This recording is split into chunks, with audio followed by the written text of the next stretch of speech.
ఒక్కొక్కడు అప్పుడప్పుడు ఎగిరిపడుతూ ఉంటారు. ఇటీవల ఒకడు ఎగిరిపడ్డాడు. ఆ అబ్బాయికి చెప్పాను నేను ఒక సంవత్సరం కిందట ఎందుకో మాటల్లో, చూడనాయనా, నీ పేరు అందరికీ తెలిసింది, ఇంకా భవిష్యత్తు నీకు బాగుంటుంది, నువ్వు జాగ్రత్తగా మాట్లాడి జాగ్రత్తగా నోరు పారేసుకోకుండా బాగా మాట్లాడేది నేర్చుకో, నీకు భవిష్యత్తు ఉంటుందని.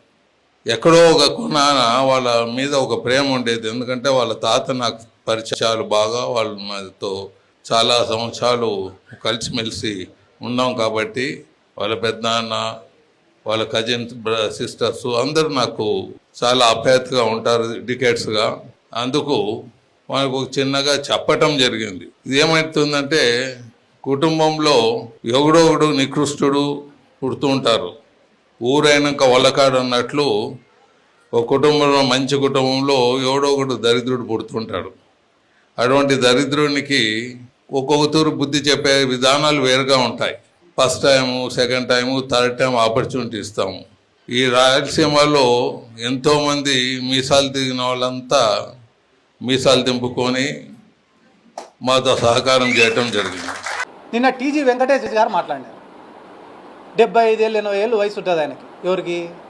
టీజీ వెంకటేష్ గారికి. ఆయన నా పేరు ప్రస్తావించకుండా నిన్న మొన్నటి వరకు నాకు కొంచెం ఇష్టం ఉన్నింది, ఆ ఇష్టం కూడా పోయింది, ఇప్పటి నుంచి మేము కూడా ఏందో మా కథ ఏందో చూపిస్తాము, ఎంత డబ్బులైనా పెడతా, ఎంత డబ్బునైనా వారేస్తా, మీడియానైనా కొంటా, పోలీసునైనా కొంటా, జ్యుడిషియరీనైనా కొంటా, రాజకీయ నాయకులైనా కొంటా, నా ముందు ఎవడైనా కూడా బానిసల్లాగా బతకాల్సినంత అహంకారంతో మాట్లాడినారు సార్ మీరు. మీ వయసుకు మీరు మాట్లాడే మాటలు కానే కాదు.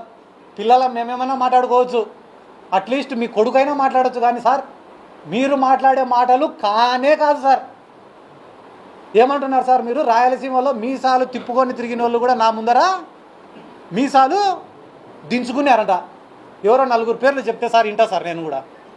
ఎవరు వాళ్ళు మీసాలు దించుకునే వాళ్ళు? బైరెడ్డి రాజశేఖర రెడ్డి. నాకు తెలిసి మీ ముందర కిందికి దించుకొని మీసాలు దించుకొని ఉండేది ఒకటే ఆయన్నే, పైన సోమిశెట్టి వెంకటేశ్వర్లు. ఆయనకు మీసాలు లేవు. టీజీ భరత్ గారు ఈరోజు రాష్ట్రానికి మంత్రి సార్. ఆయన ఒక రాష్ట్రానికి మంత్రి ఏం చేస్తున్నాడో తెలుసా సార్? ఈరోజు కర్నూలులో ఆయన సోషల్ మీడియా, ఫేస్బుక్లో, ఇన్స్టాగ్రామ్లో ఆయన పైన ఎవరైనా కామెంట్లు పెడితే, ఆయన పరిపాలన పైన ఎవరైనా కామెంట్లు పెడితే వెంటనే మనుషుల్ని పంపించి తన్నియడము, ఆ మనుషుల్ని ఎత్తుకొని వచ్చి పోలీస్ స్టేషన్లలో ఐటీ కేసు పెట్టడం.